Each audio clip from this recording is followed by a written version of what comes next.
Welcome back, angels. If you're new here, my name is Daphne. I am a writer. I love books and music and staying out too late. Today my voice is a little hoarse because I went out dancing last night. There's a few DJs in New Orleans who spin vintage 45s, and I always love to go and catch their sets when I can. So last night was one of those nights, and I got in around 3 in the morning.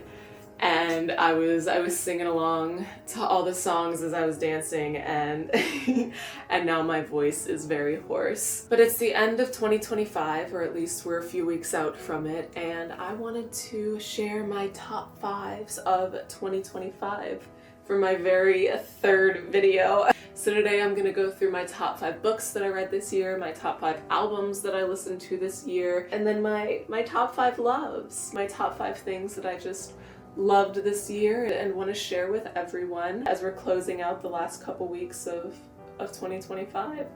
That's so crazy to say. I'm coming up, it's my very third video, and why did I start a YouTube channel in December? Who starts a project like this at the end of the year? I guess me. You know what, there's no time like the present.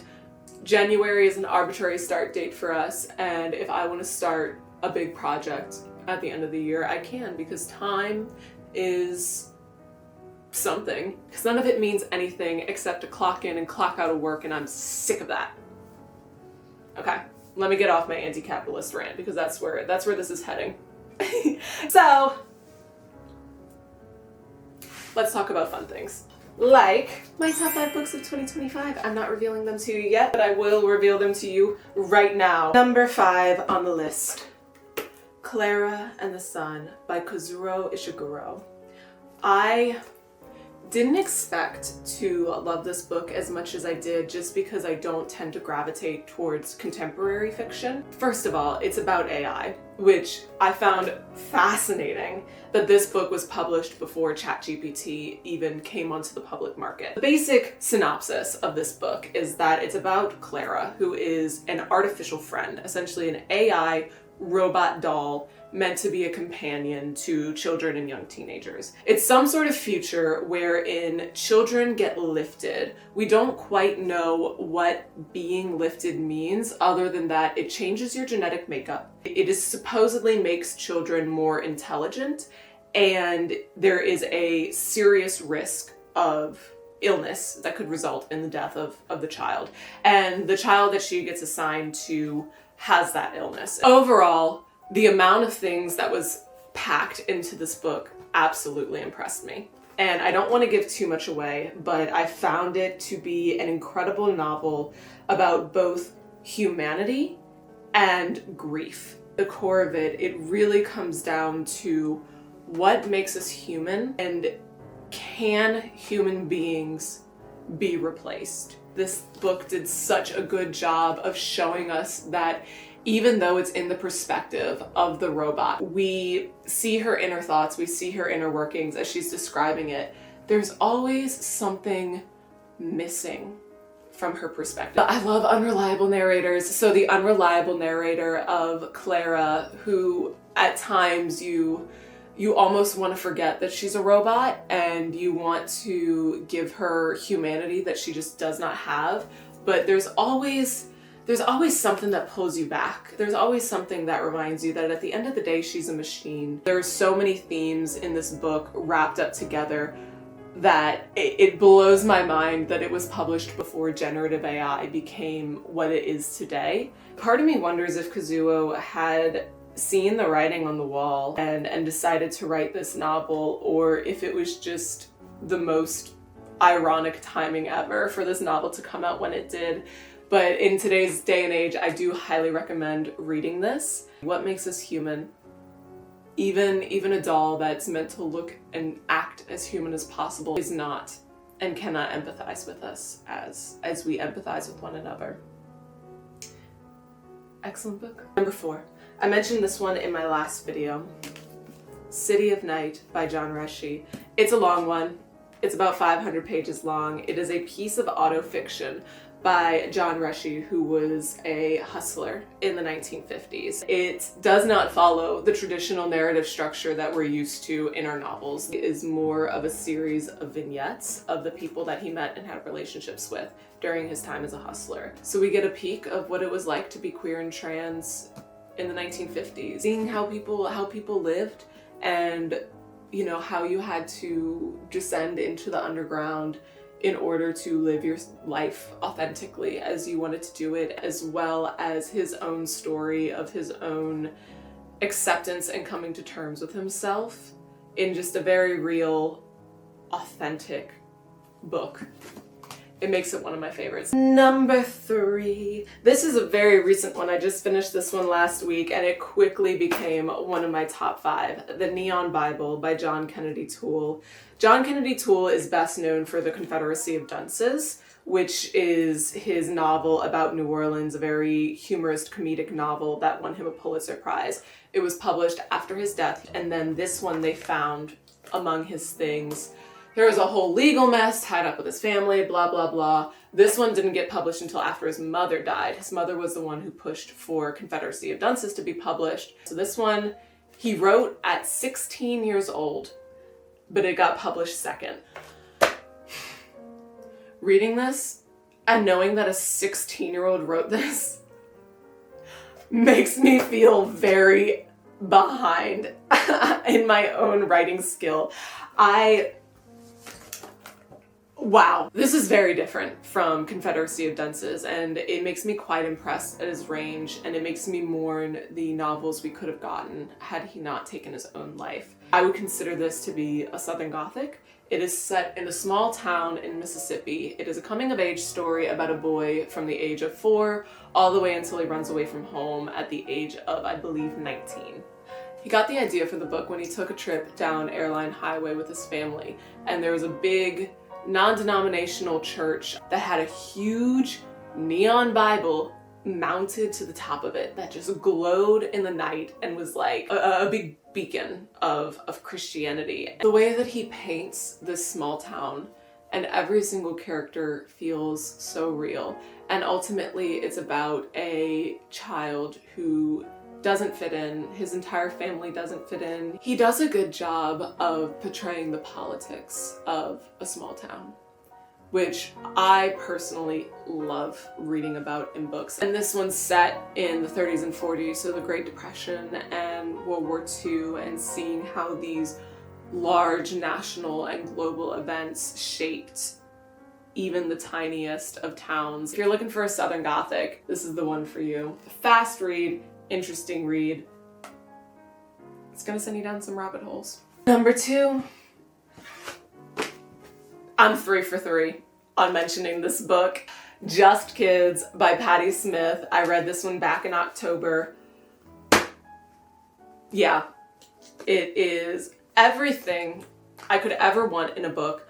Honestly, I don't understand how it's taken me basically a decade since this book got published to finally read it. I think I was being a little contrarian because I hadn't heard of it, and then it kind of had its moment on the internet, and I was like, ugh, well, if it's popular on the internet, I'll admit I'm that kind of person where if something gets too popular, I'm like, ugh, and I have jumped on things very late and been like, every time, well, that's why it's popular. And this is one of those books. It has quickly become one of my favorite books of all time.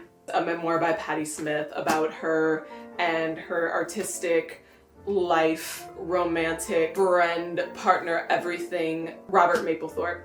And it is about their time in the late 60s and early 70s being artists in New York City.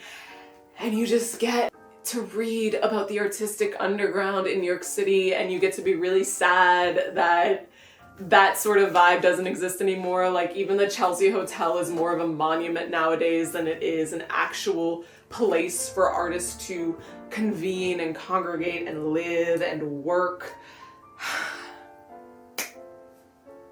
I mourn and I scream and I cry for the world that we once had that we don't anymore. I am someone who mourns that aspect of the culture, that artistic renaissance that we very briefly had, that we lost to, you guessed it, capitalism. When will my wife return from war? When will our artistic underground scene come back? It's still out there, but frankly, it is not anywhere near what Patti Smith describes in her book. Imagine putting on a poetry reading and Bob Dylan comes and sees it. That's what happens in this book. One of my top 5 reads. All right, this is definitively my #1 book of 2025. Can you guess who it's by? Big shocker. Player Piano by Kurt Vonnegut. This is actually another one that goes through inventing ourselves out of relevance. There is a quote from this novel that I love so much that I wrote it down in my notebook. The main business of humanity is to do a good job of being human beings, said Paul, not to serve as appendages to machines, institutions, and systems. This was Kurt Vonnegut's debut novel, and I'd call him a prophet, but really he was just incredibly attuned to the direction that capitalism and technological advancements were taking us. This novel is in a world where the only jobs that exist are to be a manager or an engineer.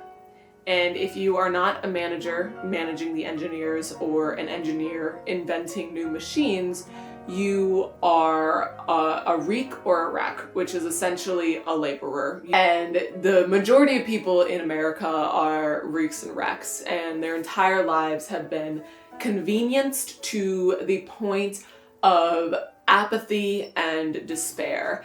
And during the events of the novel, the protagonist is a manager, and he becomes discontent and dissatisfied with the state that things are going, and gets wrapped up in a revolution of sorts. There's this one scene where this man who is a barber talks about with pride about his job and how, there's no machine yet that can cut hair as well as he cuts hair, and how that's a point of pride for him. In a world where big tech firms are pushing generative AI on us and they want us to outsource creativity and art, they want us to give that away to their machines, their bullshit little machines that stole everything from artists to begin with.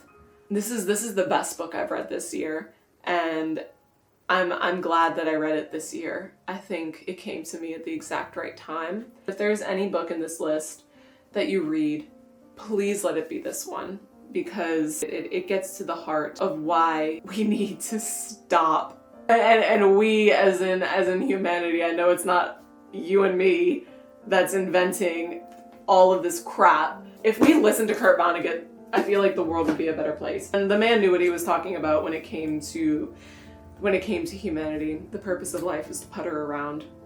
And right now, we're not. I feel like this is going to be a very long video because that was just 5 books, and now I'm going to talk about my favorite music. All of my top 5 favorite albums that I listened to this year. The Rise and Fall of Ziggy Stardust and the Spiders from Mars.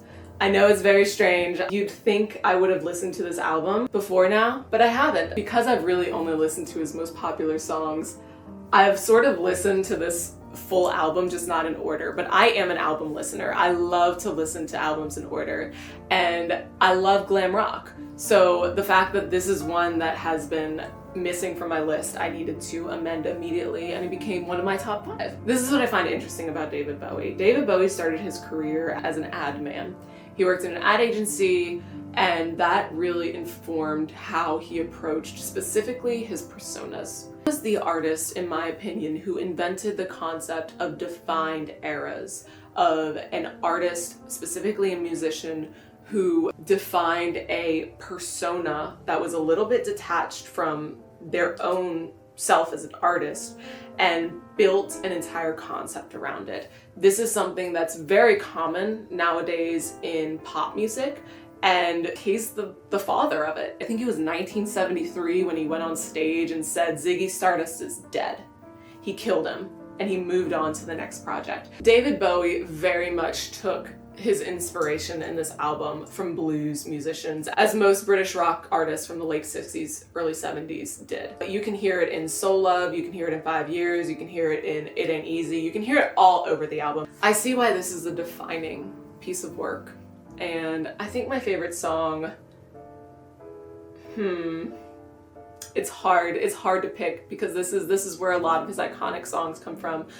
My favorite song has to be a toss-up between Rock and Roll Suicide and It Ain't Easy. You know what? And 5 Years. 5 Years is... I can't pick a favorite song. It's my number 5 album. There we go. That's what we'll leave it as. Number 4 album is Vicious Delicious by Luvcat. I found Luvcat last year when she released, I believe it was Brasserie Zidelle. And I was like, you know, I heard it on social media. I was like, who is this? This is very fun. I dig her whole vibe. I think she had like 3 singles out by then. This was a very much anticipated album for me this year, which kind of surprised me because the album definitely takes on some, I call it like romantic emo music. I've never was an emo music listener. In exposing myself as a theater kid in high school, I mostly listened to like jazz standards and musicals. And Marina. We'll get to that. So I never really listened to emo music, so I don't know why this album really stuck with me, but I think I love the theatrics of it. There's just something about the sweeping strings that you hear throughout the album, the audio effects that she uses on her voice. It almost sounds like her voice is coming off of an old record table from the 1940s. It's the kind of music I imagine Gomez and Morticia listened to. My number 3 album was the Crux Deluxe edition by Joe. And if you don't know who Joe is, DJ-O, it is Joe Keery. Joe is his musician name. I've been a fan of Joe since his first album came out. I feel like he started doing psychedelic rock, definitely of a more indie bend, but he was doing psychedelic rock when it really wasn't popular anymore, and I love psychedelic rock, so I've been a fan of his. Anyone who's releasing psychedelic rock in the 2020s, I am a fan. Oh my god. So first of all, the Crux came out first, obviously, and you have that gorgeous album cover where he's hanging off of, you know, this hotel. I appreciate and love an album cover that actually tells the story of what the music is. So then you have the story of the breakup and him trying to get over it. Then the Crux Deluxe comes out. Different album cover. It's the same exact scene except it's nighttime, and the window where in the original album he's hanging out of, that's the only light that's on. Stop it. Stop it. I love it. Let me get into the music. Again, psychedelic rock, more indie, but still it's the last song, and this is what sold the deluxe version for me. The entire album is excellent. The last song on the deluxe version, Awake, that guitar solo going into the first song of the original album, because that's the fun thing. The Crux Deluxe, all of the new songs are placed before Awake, guitar solo, Lonesome is a State of Mind. It reminded me of everything I love about albums. That is why I love 70s music so much, because they were making albums. They weren't making singles. I have an issue with a lot of contemporary music. Feels more like they're trying to make singles than albums. This one felt like in the spirit of making an album back in the 70s, where you have a concept and the songs are particularly placed and you are meant to listen to it in that order to get the full experience. You're not meant to listen to it on a playlist. As much as I love mixtapes, this is an album where you sit down and you listen to the full album. Joe Keery never stopped making music. Next one. To Shoot Another Day by Rosalie Cunningham. This one was released last year in 2024, but I just discovered it Funnily enough, someone commented on a TikTok that I made and recommended Rosalie Cunningham to me, so I went ahead and listened to her most recent album. Fell in love. I listened to that album so much this year. Again, it's another psychedelic rock album. Every single song felt like she was this lone performer on a stage, and all the lights were on her with the red velvet seats and the red velvet curtains and the gorgeous backdrop behind her and the footlights coming up, and she's singing and there's not a single person in the audience, and she's singing it anyway. The theme of this album is this constant performance, even when the cameras are off, feeling like you are always being observed, even when there's no one there. And every single song fed into the other. And it just told this story of this woman who was doomed to perform forever. I love a theatrical album. I love an album that tells a story. And that brings us into my number one album of this year, Princess of Power by Marina. I'm a Marina girl. I have been a Marina girl since 2012. I will be a Marina girl forever. Like I said earlier, I don't listen to too much modern pop, but I will always listen to Marina. Concept albums are my favorite. I will always rank them as the top because I love stories.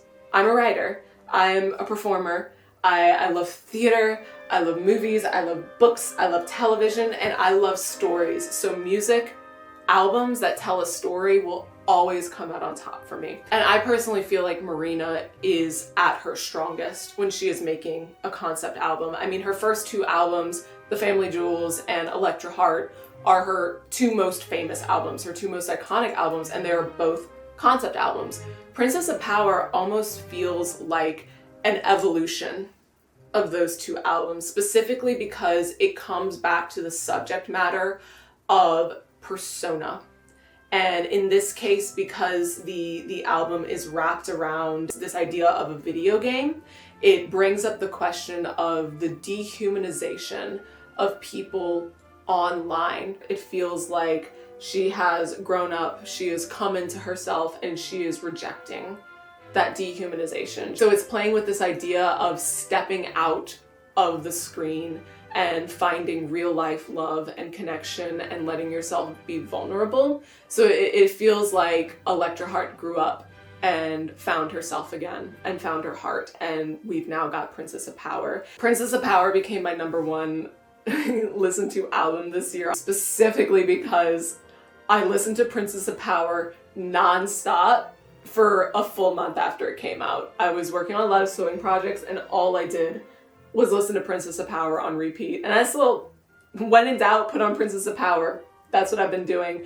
And it's just funny that I'm not typically a pop girl, but I am always a pop girl for Marina. She is my number one, truly. And the last category, my general loves of 2025. These are all the random stuff that don't fit into books and music. Number 5, my Sacred Heart corset. I have this in the background of all of my videos because I am so genuinely proud of this. I made this from scratch, and you can see the beading extends throughout the whole corset.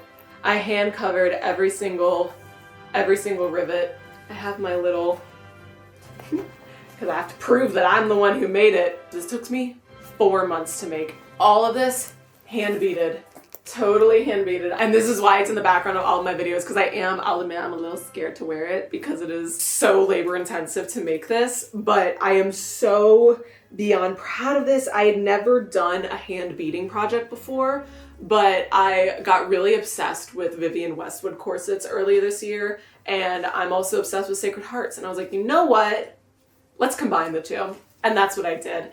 And so I went ahead, I got a pattern and adjusted the corset pattern to be a little more Vivienne Westwood, like it's not a one-to-one. I'd seen a couple pictures of like the evil eye within the Sacred Heart, and I loved that, so I came up with this design based on that.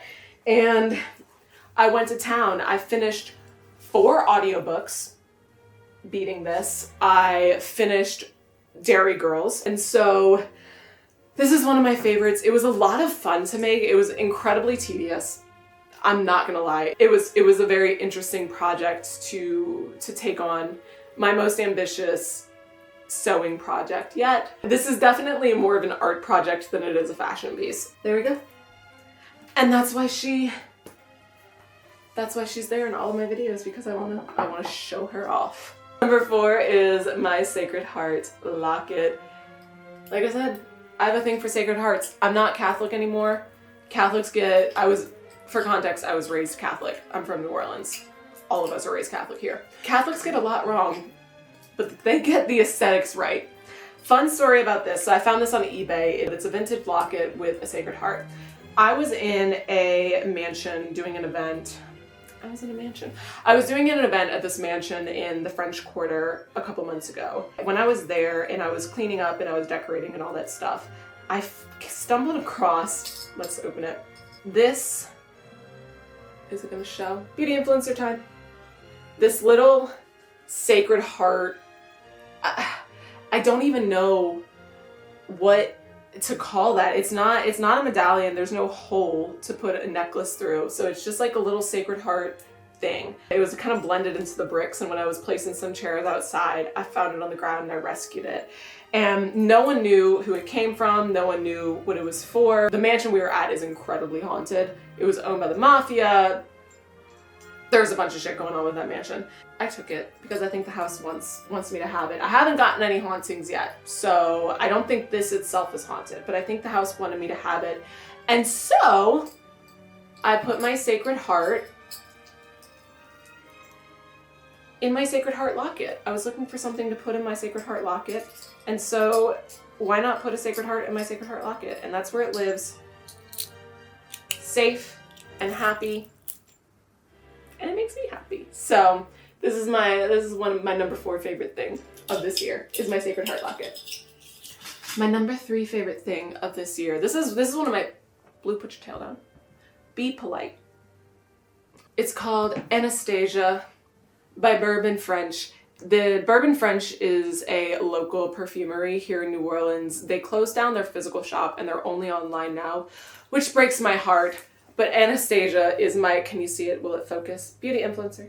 There we go. Look at that. It is my absolute favorite scent of all time. It's very simple. It's a combination of vanilla and musk.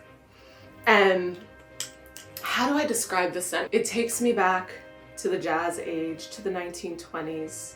And you're a flapper girl and your heels are killing you, and one of your garters snapped, and your stocking is sagging, and you're hoping that it doesn't catch on anything because it's your last one. And you're climbing up the stairs as quietly as you can in the bedsit that you're renting a room from, because curfew is at 9 p.m. and you've been out all night, and the matron, if she catches you, will kick you out on your ass on the streets. And you're suspecting that your beau might have a woman at home and a few children, but you stick around with him because he's promised to open some doors for you at some jazz clubs in the city. And you're bone tired and you're ready to collapse into bed just to catch a few hours of sleep before the matron comes in and does everyone's wake up call, and it's time to go around again. That's what this smells like. My number 2 of loves this year is the vaudeville and cabaret revival that we're having in New Orleans. So I don't want to brag, but New Orleans is kind of becoming a happening place again after being in a drought for a little while. And one of the things that are happening is that vaudeville and cabaret is having a renaissance here. One of the performers here in New Orleans, I'm going to brag on her, Lolly Romps, is, in my opinion, the one who's really bringing this back. She came down here, I believe last year, and every time I talk to her, she's just one of the kindest and most innovative performers that I believe we have in this city. And for the last year, she's been putting on these shows that are a mix between burlesque and vaudeville. You see live music, and you see burlesque, and you see dance and variety acts. The last production she put on had a puppet show. I'm just so excited that I am alive in 2025 to see the revival of vaudeville. the revival of cabaret. If there's any city in the world where we'd have a cabaret revival, I do think that New Orleans is the place for that to happen. Who knows, we may have a renaissance all over the country, and we get to say it started right here in New Orleans. That is my number 2 favorite thing of this year, because my number 1 favorite thing of 2025 is my own novel. I haven't talked about it yet on this channel, but I've mentioned that I'm a writer. I'm a novelist mainly. I am writing my debut novel. It is called Long Live King Yellow. It is a fictional memoir about a bassist for a glam rock band, and he gives us the behind the scenes on his own introduction to the band and how he joined it, and their quick rise to fame, and their very, very destructive fall, and his involvement in that. It has been my number 1 love since I came up with the idea about 4 years ago, back in 2021. And earlier this year, I finally got it into a place where I was ready to share it with some people. So I finally, after 4 years of working on it, I finally shared it with a few people who have given me feedback, and I've been revising, and pretty soon I'm gonna be sending it out to agents, which is very, very scary, but very, very exciting. I've been living in that world for so long, and pretty soon, within the next couple years, it's not gonna be just mine anymore. It's gonna be shared with people. It's been my love, you know, Oliver, the main character. It's almost like I have this relationship with him where I'm talking to him all the time as I'm writing this novel. It's scary to think that one day, coming up soon, I'm gonna have to close the book and put it down and not be in that world anymore. And that's terrifying because it's been with me for so long. But it's also exciting because sharing it with the first couple people that I've shared it with has made me realize how badly I want other people to read it. It is our human condition to create. It is our human condition to share stories. And I do believe that when you get a story idea, the universe has given you this idea because someone out there needs it. Maybe it's you. More often than not, it's you and other people. And so that's always what I try to keep in mind when I get sad about, you can hear my voice going. Like I said, I was out late last night and my voice is definitely feeling the effects. Anytime I get sad about not being able to play in that world anymore, I remember that while the point is creation, we create to share. We create to connect with other people. We create because we want to remind ourselves and others that we're not alone. I see creation as an act of commitment, as an act of staking your life down and engaging in the process of living. My number 1 favorite thing of all of 2025 is my novel, because it's my great creation that I'm working on right now. It fills me with life to go back to it and just sit down with it, and to have an idea and run to my computer or run to my journal to write it down, and to know that one day I'm going to get to share it with the world, and one day it's gonna find someone who needs it as badly as I needed it when I wrote it, and it's gonna connect with someone that way, and hopefully it's gonna connect with a lot of people that way. Why wouldn't that be my favorite thing? So yeah, my top 5s of 2025, my top 5 books, my top 5 albums, because books and music are some of my favorite things in the whole world. My top 5 general loves. Some of it is things, but a lot of it is creation. Spending months, spending years on a creative project, going out and witnessing and sharing in someone else's creative project and seeing someone bring something back. You know, Lolly Romps is bringing back vaudeville and cabaret because she just loves it that much. That's gorgeous.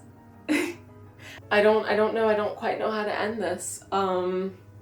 Thank you. This is my very 3rd video, and I feel like it's very silly to make my very third video be about my favorite things before I've given people a chance to really care about me or what I like. So if you've watched this and if you've stuck around this long, thank you, because I do love to share my favorite art and hopefully let it find other people who will connect with it as much as I connected with it. If you want to keep in touch, if you want to follow me, I am on TikTok and Instagram. I'll link them down below. If you like art, if you like books, if you like music and rock and roll, and if you're a hedonist like me, please subscribe. I'm gonna start doing more writing vlogs. I think I'm gonna do some more videos that get into the creative process and do some more videos that are critical analyses of different books and perhaps other forms of media. Maybe I'll do a video essay here and there. Who knows? Maybe I'll do a sewing video. I am planning to recreate Penny Lane's coat, so I feel like that would be a fun video. Who knows? Subscribe and I'll post something. That's a horrible way to end this video. Subscribe if you like this vibe. I truly don't know how YouTubers do it. I said in my very first video, this is gonna be a learning curve. Now I'm here, and I'm figuring it out.